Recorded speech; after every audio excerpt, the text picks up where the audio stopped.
Let's go ahead and replace the impeller.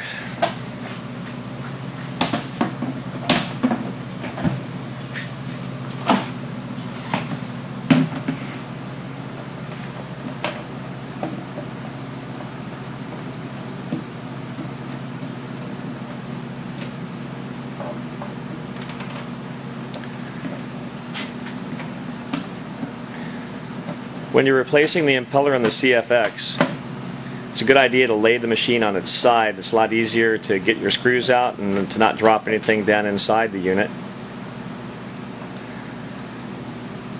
Behind your cover plate there should be a spare impeller. There it is. There's your spare impeller.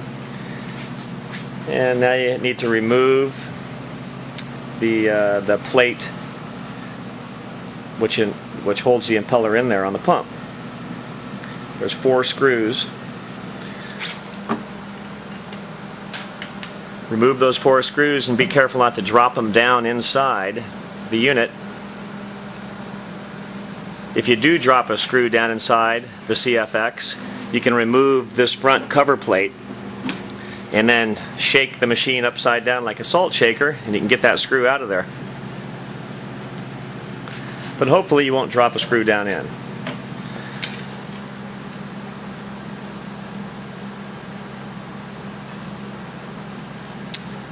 Once you get all 4 screws off, you remove the cover plate to inspect your impeller. Now when you're looking at your impeller in there, if you're missing an arm or a fin, that's definitely time to replace it. It could also be worn down, which could cause some problems.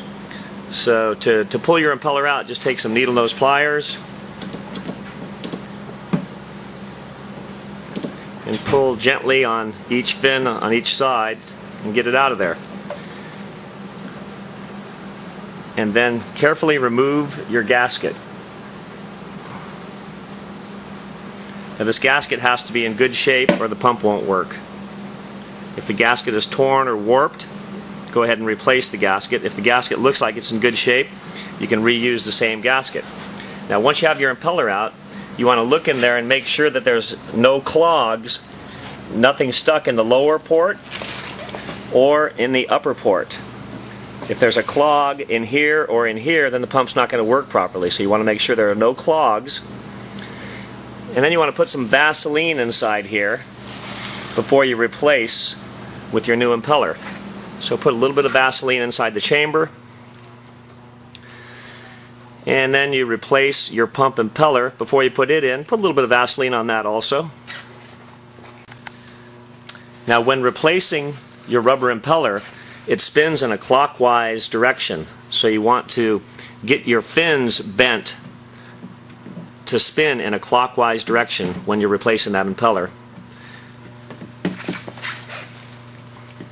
And get it all the way in, and once you have it all the way in and it appears to be flush, now you want to go ahead and place your gasket back on there carefully.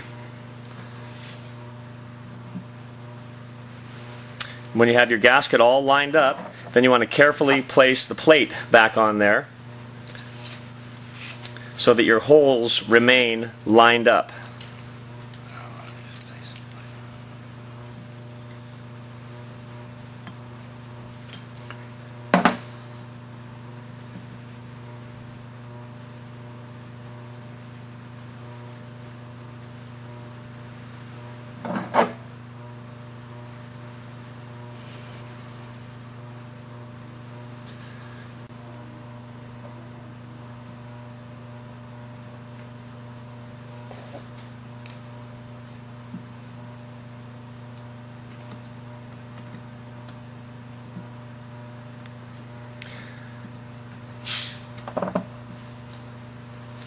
When you're replacing the 4 screws onto the pump cover seal, just barely snug each one of them down. Don't tighten one down too hard, just barely snug each one down.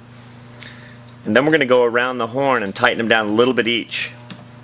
Kind of like tightening down the lugs on a wheel. You don't want to tighten one down all the way and then go to the next one. It may cause the plate to warp. So when you're replacing your 4 screws, just barely snug each one down, and then go around the horn and tighten them down a little bit at a time until they're all four nice and tight. So we can visually inspect to make sure that our pump is not leaking anywhere around here. If it is leaking, we'd need to take it apart again and possibly replace the gasket.